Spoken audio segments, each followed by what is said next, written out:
CTV Montreal's Andrew Brennan happened to be at the airport traveling this morning and joins us live with the scene inside the terminal. Give us a sense. How did it all play out? How was your travel disrupted?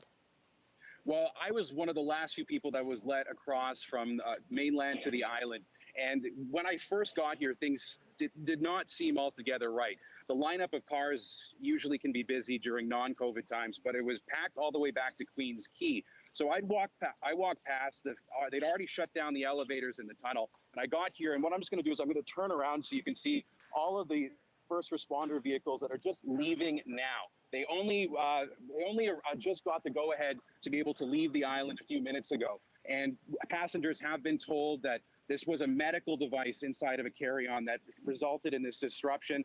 And that resulted in a lot of people either getting canceled flights or delayed. I myself was canceled this morning, and I'm going to be hustling now to head out to Pearson to be able to get onto a flight so I can get to work. But I was talking with some passenger crews here. A lot of people, they weren't even allowed to get past security to go get their stuff if they came out here for a break. And we all spent a good amount of time getting to know each other just over here. Either we had to stay outside or stay inside the terminal before the check-in gates. They shut off everything. Once you get up the elevator, everything was shut down.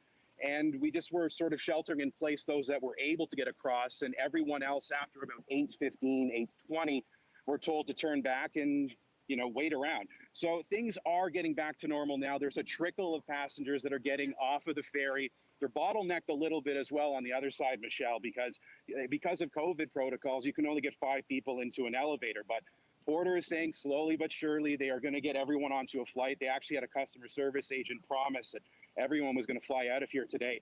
And Air Canada is also telling people that if they are flying either from here, they could look to get, like I am, going to Pearson, or they can stick around for a later flight. But for a few hours, there was just a lot of waiting and seeing, and also not a lot of answers being given to any questions. There was a few passengers here that just didn't really know what was going on. And I can see some of them still here. I guess I see one person who's on the phone right now, and I was on the phone myself for a long time figuring out how I'm going to get out. But things are moving slowly but surely, and thankfully there was not much here to be it was just a false alarm. Well, yes, definitely nice to know the threat is over. Sounds like you made some friends as well, which is a good thing, but a lot of confusion there, and it is a good piece of information that they're going to try to get everyone out today. CTV's Andrew Brennan, thank you so much. Glad to have that firsthand account. Happy to be here. Thank you very much, and happy to be able to get home. I came here for my dad's 70th birthday, but I guess the gift that I get is I get to go to work now. Okay, well, happy birthday to your dad, and good luck getting to work, okay? Thanks, Michelle. Have a great day. Take care. To the island airport, an investigation into a suspicious carry-on item is causing major delays at Billy Bishop. Bakari Savage joins us now live from the island with more. And are there any flights stuck on the tarmac right now? Bakari, people waiting for hours to get off?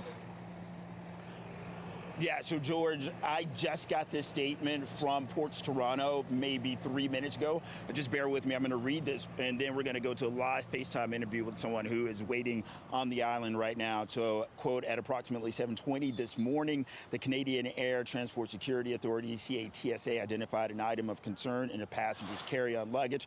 Toronto Police Service, Fire, EMS were dispatched to Billy Bishop Airport. The screening area was secured.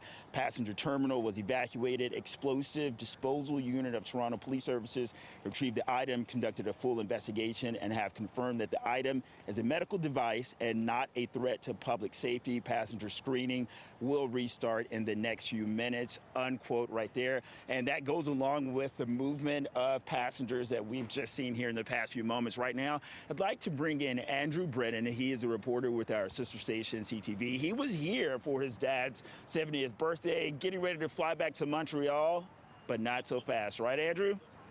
Yeah, not so fast. I mean, it's been a little bit of a slow morning overall. I mean, I'm just going to take you on a bit of a tour from the other side. So looking here, you can still see the hazardous materials unit and the paramedics are still here. The police, I guess you would call it the bomb squad, but they weren't in really full attire.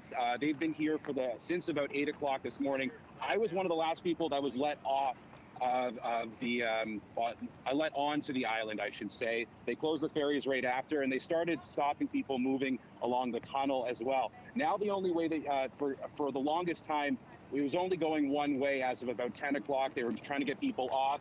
once they started confirming that they were going to be canceling the flights, there were some flights. For instance, I was speaking with some of the flight attendants that worked on a Porter flight coming out of Ottawa, and some of them had just come for a quick break before heading off again, and they could not even get their own items from the inside of the plane. The entire security area was cut off for everybody. And as of a few minutes ago, we started getting the all clear that things were looking fine. We didn't get a statement from Porter or from a transport authority, but the paramedics cut the yellow tape. Slowly but surely, we're seeing most of the police cars. About half of them have left already. There were 3 fire trucks here earlier on in the day, and they're mostly gone. But if you look around, there's still some passengers that are waiting on this side of the ferry or the tunnel, just trying to see when they're going to get on to their flight. There's plenty of flights, mine included, which have been canceled already, and people are scrambling to figure out their next best options. Yeah. And Porter's flying about once an hour. Hey, Andrew. Yeah. Andrew, we have about 15 seconds left. Can you just tell us what communication has been like and where things stand for you right now? As things stand for me, I'll be able to jump over to Pearson and I'll be fine. A lot of the customer service agents have been coming around regularly, but it's a bit of hit and miss in terms of getting phone calls in to the service desk to be able to figure out when we can finally get off the ground. But overall, people are seeming to be in good spirits, and particularly the crew. They're enjoying the nice sunshine, at least for a break. I got it. Andrew, thank you so much. Best of luck. We'll be checking in with you in a little bit here. But his story about having to go over to Pearson, that is what we've heard from other passengers who were here waiting. And also, I do have to say that Porter Airlines, they've been great. They actually were bringing water out to everyone as we've been all out here waiting. Back to you.